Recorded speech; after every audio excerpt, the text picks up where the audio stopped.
Hello guys, welcome back to channel. स्वागत है आप सभी लोग का आज के नई वीडियो के अंदर। आज हम लोग डिस्कस करने जा रहे हैं सोशल का जो वन पेज नोट सीरीज़ का हमारा थर्ड लेक्चर जिस पावर शेयरिंग के ऊपर। फर्स्ट लेक्चर हमने केमिकल रिएक्शन एंड इक्वेशन पे निकाला था, सेकंड लेक्चर हमने मनी एंड क्रेडिट पे निकाला था, थर्ड लेक्चर आ सबसे ईजीएस्ट चैप्टर जिस पावर शेयरिंग। तो ये आपका थर्ड लेक्चर है वन पेज नोट्स का, जिसके अंदर हम लोग सिर्फ और सिर्फ 8 मिनट के अंदर पूरे चैप्टर को रिवाइज करने वाले हैं। तो स्टार्ट करते हैं वीडियो को फटाफट। इसमें सबसे पहले आज हम लोग पढ़ने वाले हैं पावर शेयरिंग के बारे में। मतलब पावर किस तरीके से शेयर होती है हर कंट्री के अंदर through the religion and the caste. तो उसके बारे में हम लोग पढ़ने वाले हैं दो एग्जांपल्स, जिस बेल्जियम और एक श्रीलंका का एग्जांपल लेने वाले हैं। तो सबसे पहले बेल्जियम के जो है यहाँ पर एग्जांपल पे चलते हैं। बेल्जियम कौन सी कंट्री है, ठीक है ना। पहले तो पेन सिलेक्ट कर लो, ठीक है ना। It is a small country in Europe. Europe में एक स्मॉल कंट्री है जिसका नाम बेल्जियम है, और इसकी पॉपुलेशन 1 करोड़ के आसपास है, which is the population of only Haryana.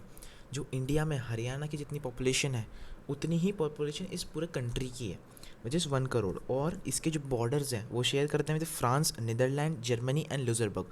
इन चारों के जो है सराउंडिंग में, ये बीच में, इन चारों के सराउंडिंग के बीच में जो इनके साथ बॉर्डर शेयर करता है कौन, बेल्जियम।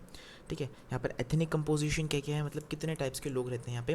बेल्जियम के अंदर 59% जो पीपल हैं वो डच स्पीकिंग पीपल्स रहते हैं। ठीक है, मतलब मैक्सिमम लोग जो है डच लैंग्वेज स्पीक करते हैं और फ्लेमिश रीजन में रहते हैं। और 40% जो लोग हैं वो फ्रेंच स्पीक करते हैं और वेलोनिया रीजन में रहते हैं। ठीक है, और जो इनकी कैपिटल सिटी, जैसे इंडिया की कैपिटल सिटी है दिल्ली, वैसे ही बेल्जियम की कैपिटल सिटी है ब्रुसेल्स। तो ब्रुसेल्स के अंदर 80% लोग फ्रेंच स्पीक करते हैं एंड 20% लोग डच स्पीक करते हैं। तो इसमें ये नहीं मानना कि पूरी कंट्री में 80% लोग फ्रेंच स्पीक करते हैं, नहीं, सिर्फ और सिर्फ इनकी कैपिटल जो ब्रुसेल्स हैं वहाँ पर सिर्फ 80% लोग फ्रेंच वाले हैं एंड 20% लोग डच वाले हैं। ठीक है ना। तो Dutch speakers were majority in country but minority in capital. मतलब डच स्पीकिंग पीपल्स जो है ना कंट्री के अंदर सबसे ज़्यादा थे, विच इज़ 59%। बट जो इसकी कैपिटल ब्रुसेल्स है वहाँ पे उसके अंदर सबसे कम में, मतलब 20% में ही सिर्फ आते हैं। ठीक है, French community was minority in country but was rich and powerful which was resented by Dutch speaking community. French community भले ही बहुत कम थी पूरी कंट्री में, लेकिन काफ़ी रिच पोजीशन पे थी एंड कोई भी इनइक्वालिटी नहीं थी उनके साथ। सब लोग एकदम मतलब जो है विदाउट एनी पार्शलिटी इक्वली रहते थे। ठीक है, और एक 1950s and 1960s tension between this two communities were severe in Brussels. अब जो है टेंशन्स क्रिएट होने लग गए, मतलब जो झगड़े होते हैं, ठीक है, दो कास्ट के बीच में, वो होने स्टार्ट हो गए यहाँ पे। ठीक है, दो पीपल्स के बीच में, डच स्पीकिंग वाले के और फ्रेंच वाले के बीच में। कहाँ पे, ब्रसल्स के अंदर। और इन्होंने इस चीज़ को कैसे टैकल किया वो चीज़ के बारे में हम बताने वाले हैं। आगे पढ़ते हैं, जिस मेजोरिटिज्म। ठीक है, ये क्या होता है, it is an majoritism, it's a believe that majority community should rule the country the way they want. Majoritism का मतलब होता है कि मेजोरिटी कंट्री के अंदर जितने मेजोरिटी लोग रहते हैं, मेजोरिटी कम्युनिटी है, वो लोग जो है कंट्री को रूल करें। ये जो है मेजोरिटिज्म के अंदर बताया गया था। ठीक है, मेजोरिटिज्म इन श्रीलंका आफ्टर इंडिपेंडेंस इन 1948। ठीक है, अब देखो, अब हमने यहाँ पे बेल्जियम का पढ़ लिया। ठीक है, अब हम पढ़ने वाले हैं यहाँ पे मेजोरिटिज्म इन श्रीलंका, और श्रीलंका के केस पढ़ने वाले हैं। उसके बाद हम लोग, और ठीक है ना, तो पहले तो पढ़ते हैं श्रीलंका में क्या सीन था। यहाँ पे हमने पढ़ लिया बेल्जियम के बारे में, ठीक है, कितने लोग रहते थे, कितने पीपल्स रहते थे। अब श्रीलंका के बारे में बात करते हैं। इसके अंदर श्रीलंका को जब आज़ादी मिली, इंडिपेंडेंस मिली 1948 में, उसके बाद श्रीलंका गवर्नमेंट जो है सिन्हाला कम्युनिटी बनी। मतलब मेजोरिटिज्म हुआ श्रीलंका के अंदर। मेजोरिटिज्म का मतलब है कि मेजोरिटी कम्युनिटी जो है रूल करेगी, और श्रीलंका में सिन्हाला लोग जो थे वो मेजोरिटी में थे, तो उन लोगों ने रूल करना स्टार्ट कर दिया श्रीलंका को। ठीक है, the elected government adopted a series of majoritism measures to establish Sinhala supremacy. अब इन्होंने एक गलती कर दी सिन्हाला वालों ने। इन्हें क्या किया, इन्होंने नेपोटिज्म स्टार्ट कर दिया। मतलब अभी सिन्हाला कम्युनिटी है गवर्नमेंट, तो इन्होंने डिसाइड किया कि जितने भी श्रीलंका में जितने भी रिच पीपल्स होंगे, जितने भी बड़े बड़े पॉलिटिशियंस होंगे, ठीक है ना, ये सारे सब के सब सिन्हाला वाले होंगे। ठीक है, बाकी जितने श्रीलंकन तमिल्स हैं ना, इन लोगों को, श्रीलंकन तमिल्स हो गए, इंडियन तमिल्स हो गए, ठीक है, इन लोगों को बैकवर्ड करना है एंड सिन्हाला सिन्हाला से श्रीलंकन को जो है ना आगे करना है, एंड उन लोगों को मोर चांसेस देने इन श्रीलंका, ठीक है। और steps taken by government were, अब इसमें गवर्नमेंट ने क्या क्या स्टेप्स लिए श्रीलंका के अंदर वो देखते हैं पहले तो, है ना। अभी 1956 की बात है, मैं पेन का कलर चेंज कर लेता हूँ यार, है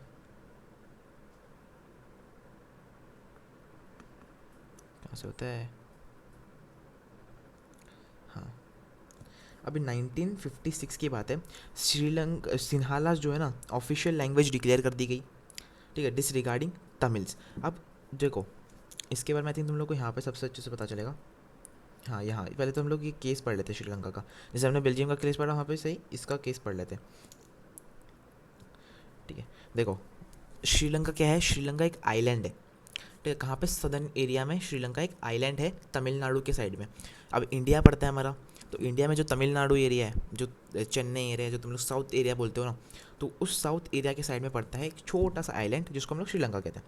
इसकी पॉपुलेशन ओवरऑल ही 2 करोड़ है, ठीक है ना, विच इज़ बेल्जियम से ज़्यादा है इसकी, ठीक है। मेजर सोशल ग्रुप्स क्या क्या हैं इसमें, 2 पीपल्स रहते हैं, जैसे कि बेल्जियम में डच और फ्रेंच लोग रहते थे, बट जो श्रीलंका है यहाँ पे सिन्हाला और तमिल रहते हैं, और सिन्हाला है 74% में एंड श्रीलंकन है सिर्फ और सिर्फ 18%, ठीक है। और तमिल स्पीकर जो थे ना, तमिल उसमें भी 2 टाइप्स के थे, एक श्रीलंकन तमिल थे और इंडियन तमिल थे। इंडियन तमिल्स जो है तमिल इंडियन जो तमिल्स थे वो श्रीलंका ट्रैवल किए थे, ठीक है ना, और वही उनमें से कुछ लोग वही रह गए और कुछ लोग वापस आ गए, तो वही इंडियन तमिल हैं अभी श्रीलंका के अंदर, और उन्हीं को कहा गया है, ठीक है। इसमें से देखो 18% तमिल स्पीकर्स थे, उसमें से 13% श्रीलंकन तमिल थे एंड बाकी जो 5% है वो इंडियन तमिल है। अब रिलीजियस कंपोजिशन कैसे हुआ देखो, सबसे पहले तो सिन्हाला स्पीकर्स थे बुद्धिस्ट, ठीक है, तमिल स्पीकर्स थे हिंदू और मुस्लिम, ठीक है, और सम अदर स्पीकर्स थे, ठीक है, जो कि सिन्हाला भी थे और तमिल भी थे, जो लोग क्रिश्चियन थे, ठीक है, रिलीजन से क्रिश्चियन थे एंड वो लोग सिन्हाला और तमिल स्पीक किया करते थे, दोनों स्पीक करते थे। अब रिएक्शन क्या था इस चीज़ पे श्रीलंकन्स का, तमिल्स का, ठीक है, किस पे, इस चीज़ पे जो हमने बात की कि ये सारे एक्ट स्टार्ट किए गए विच इज़ 1956 के अंदर सिन्हाला को as an official language declare कर दिया गया, बिकॉज सिन्हाला कम्युनिटी जो है मेजर सबसे ज़्यादा थी, मेजोरिटी में थी, इसीलिए उन लोगों को मेजोरिटी में रखा गया और मेजोरिटिज़म हुआ श्रीलंका के अंदर, जिसके कारण वो लोग गवर्नमेंट बने और उन लोग ने 1956 में एक लॉ निकाला कि इसके माध्यम से कि सिन्हाला जो है ना ऑफिशियल लैंग्वेज है इंडिया की, सॉरी श्रीलंका की, और इंडिया की ऑफिशियल लैंग्वेज क्या है, संस्कृत है, ठीक है, संस्कृत है बाय द वे, हिंदी नहीं है, ठीक है, ठीक है। अब यहाँ पर देखो, यहाँ पर सेकेंड स्टेप में क्या बताया गया कि ज़्यादातर जो सिन्हाला लोग थे उन्हें ही कॉलेजेस जॉब्स ये सब प्रोवाइड करने मिले, ठीक है, जो तमिल्स थे उन लोग को पूरा नेगलेक्ट कर दिया जाता था, ठीक है। श्रीलंका के अंदर तमिल्स को पूरा नेगलेक्ट कर दिया जाता था, तमिल्स को ना ही कोई जॉब दी जा रही थी, ना ही प्रॉपर एजुकेशन प्रोवाइड की जा रही थी, ठीक है ना ही उन लोगों को रिच बनने का मौका मिल रहा था, ना ही उन लोगों को इज्जत मिल रही थी, ना ही उनको रिस्पेक्ट मिल रही थी कंट्री के अंदर, ठीक है। मतलब पूरी तरीके से उनको इग्नोर, उनको नेगलेक्ट किया जा रहा था कंट्री के अंदर, सिर्फ और सिर्फ सिन्हाला वालों को ही जो है यहाँ पर इक्वलिटी मिल रही थी और उन्हीं को रिस्पेक्ट मिल रही थी और हर एक चीज़ उन्हीं के लिए हो रही थी यहाँ पे, ठीक है। तो इसके ऊपर कुछ रिएक्शन बने, किसके, तमिल्स ने कुछ रिएक्शंस किए इसके ऊपर, ठीक है, उन्होंने कुछ चीज़ें की कि उन्होंने अपनी सेपरेट पार्टीज़ स्टार्ट की, ठीक है, उन्होंने रिकॉग्नाइज़ किया एज एन तमिल को as an official language, religious autonomy and equal opportunity, ठीक है, उन्होंने कुछ मांगे रखी, ठीक है, कि तमिल को एज एन ऑफिशियल लैंग्वेज रखो एंड रिलीजियस ऑटोनॉमी करो, मतलब हर एक रिलीजन को परफेक्टली जो है without inequality, without any partiality हर एक रिलीजन की रिस्पेक्ट किया करो, ठीक है ना, और इक्वल अपॉर्चुनिटी दो, मतलब जितनी सिन्हालास को अपॉर्चुनिटी दी जा रही है उतनी ही तमिल्स को भी अपॉर्चुनिटी मिलनी चाहिए, ये मांगे रखी गई, ठीक है। However the demands were not considered and this generated the feeling of alienation among them. अब यहाँ से उन लोगों ने कुछ मांगे रखी तमिल वालों ने, किनके सामने, गवर्नमेंट जो कि थे सिन्हाला, उन्होंने इसको नेगलेक्ट कर दिया, उन्होंने इसको जो है उनकी जो डिमांड्स थी उसको कंसिडर ही नहीं किया, उसको नेगलेक्ट कर दिया, उनको जो है उनकी मांगे नहीं सुनी, जिस रीज़न से जो तमिल्स वाले थे वो काफ़ी डिसरिस्पेक्ट हुए, ठीक है, उनको बुरा लगा and which started a very false thing, जो हम लोग आगे बढ़ने वाले हैं। इससे क्या हुआ, ठीक है, अब बढ़ते हैं कि बेल्जियम में क्या चीज़ें हुई, ठीक है, बेल्जियम में यहाँ पे क्या चीज़ें हुई, एकोमोडेशन ऑफ बेल्जियम। अब बेसिकली इसके बाद क्या हुआ, जब श्रीलंकन्स को इतना टॉर्चर किया गया, ठीक है, इग्नोर किया गया, विच जिसका सीधा सीधा असर पड़ा कि वॉर हुई, ठीक है, एक बहुत बड़ी वॉर हुई जिसके अंदर सिन्हालाज ही ऑब्वियसली जीत गए एंड तमिल्स हार गए, बट काफ़ी लोगों ने अपनी जानें गंवाई। ठीक है, अब बेल्जियम में कैसे तरीके से इस चीज़ को टैकल किया गया, श्रीलंका में क्या हुआ, किसी के पास सुनी ही नहीं गई, वॉर हुआ, उसके बाद बहुत सारे लोगों ने अपनी जान गंवाई, लेकिन बेल्जियम में ऐसा कुछ नहीं हुआ। बेल्जियम में भी डच वाले लोग ज़्यादा थे, लेकिन उनकी कंट्री में ऐसा कोई नहीं हुआ, कुछ नहीं हुआ, सबको इक्वल अपॉर्चुनिटी मिल रही थी, इक्वल रिस्पेक्ट मिल रही थी। किस तरीके से वो देखते हैं, ठीक है, they recognise the existence of religion and cultural differences, उन्होंने कभी कल्चरल और रिलीजन डिफरेंसेस होने दिए नहीं।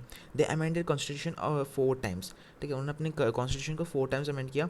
ठीक है, elements of Belgian model, Belgium ने क्या क्या किया देखो, ठीक है, number of Dutch speaking and French speaking peoples got equal representation in central government, मतलब अब जो गवर्नमेंट बनी उसमें सिर्फ सिन्हाला वाले थे श्रीलंका में, लेकिन बेल्जियम में क्या किया गया, डच और फ्रेंच दोनों को दिया गया, मतलब गवर्नमेंट में आधे लोग, ठीक है, आधे लोग बेल्जियम के थे, आधे लोग डच वाले भी थे। ठीक है, वैसा हुआ। Many powers of central government has been given to state government, central government ने बहुत सारी पावर जो है स्टेट गवर्नमेंट्स को प्रोवाइड की, ठीक है, जो कि डच भी थे, फ्रेंच भी थे। ठीक है, separate government in Brussels with equal representation of French and Dutch speaking peoples. ठीक है, community government was elected for the handling culture and language elected issues, community government भी बनाई गई। ठीक है, जैसे कि कल्चरल और लैंग्वेज रिलेटेड इश्यूज़ अगर कोई होता है तो उसके लिए सेव करने के लिए। ठीक है, आगे बढ़ते हैं कि why power sharing is desirable. ठीक है, मॉरल क्या मिलता है हम लोगों को इससे, सिंपल मॉरल मिलता है। श्रीलंका ने क्या किया, श्रीलंका ने एट द एंड मेजोरिटिज़म चूज़ किया, उन्होंने वायलेंस चूज़ किया। ठीक है, जिस रीज़न से जो है यहाँ पर डिसरिस्पेक्ट हुई किसकी, तमिल की। ठीक है, सिन्हाला वालों ने अपनी ही चलाई, जिस रीज़न से वॉर हुआ, बहुत सारे लोगों ने अपनी जानें गंवाई। ठीक है, बट बेल्जियम ने एक स्मार्ट मूव लिया, उन्होंने फ्रेंच और डच स्पीकिंग पीपल्स को दोनों को इक्वल अपॉर्चुनिटी दी, इक्वल रिस्पेक्ट दी, जिस रीज़न से कोई भी यहाँ पर टेंशन्स क्रिएट नहीं हुई। ठीक है, तो इसका सीधा सीधा डिज़ायर वही जाता है कि अगर अब पावर शेयरिंग क्यों चाहिए। ठीक है, अब ये प्रेसेंशियल रीज़न है एंड मोरल रीज़न, 2 टाइप्स के रीजंस आएंगे यहाँ पे। ठीक है, it's helps to reduce the possibility of conflicts between social groups, जैसे मैंने तुमको कहा कि झगड़े नहीं होंगे, वॉर्स नहीं होंगे। ठीक है, और मॉरल क्या है कि power sharing is very spirit of democracy. ठीक है, it's also spirit of democracy. ठीक है, अब फॉर्म्स ऑफ पावर शेयरिंग, कितने टाइप्स ऑफ पावर शेयरिंग है। ठीक है, यहाँ पे सबसे पहले देखते हैं, it is N horizontal distribution among different organs of government. 3 type के गवर्नमेंट होते हैं, legislative, executive and judiciary. Okay, आगे बढ़ते हैं। वर्टिकल डिस्ट्रीब्यूशन, डिस्ट्रीब्यूशन हुई गई। ठीक है, कैसे डिस्ट्रीब्यूशन की गई, ठीक है, पावर शेयरिंग के अंदर, कि पहले सेंट्रल गवर्नमेंट ने अपनी पावर्स को स्टेट गवर्नमेंट में प्रोवाइड किया, स्टेट गवर्नमेंट ने अपनी पावर को लोकल गवर्नमेंट को दिया। ठीक है, लोकल गवर्नमेंट ने अपनी पावर को पंचायत और म्यूनसिपालिटीज़ में डिवाइड किया। ठीक है, अब among different social groups such as religious and linguistic groups, for example communal government Belgiums, political parties and pressure groups, for example formation of coalition government in which more than one party come together form government। ठीक है, I hope आप लोगों को chapter समझ में आ गया होगा, इतना ही चैप्टर में था, इससे तो कुछ नहीं है। बाकी चैप्टर बहुत सिंपल था, इजी था, समझ में आ गया होगा, तो आप लोग को लाइक कर सकते हो और इस सीरीज़ में जुड़ने के लिए आप लोग चैनल को सब्सक्राइब कर सकते हो। तब तक मिलता है आपसे किसी अन्य वीडियो के अंदर, बाय बाय।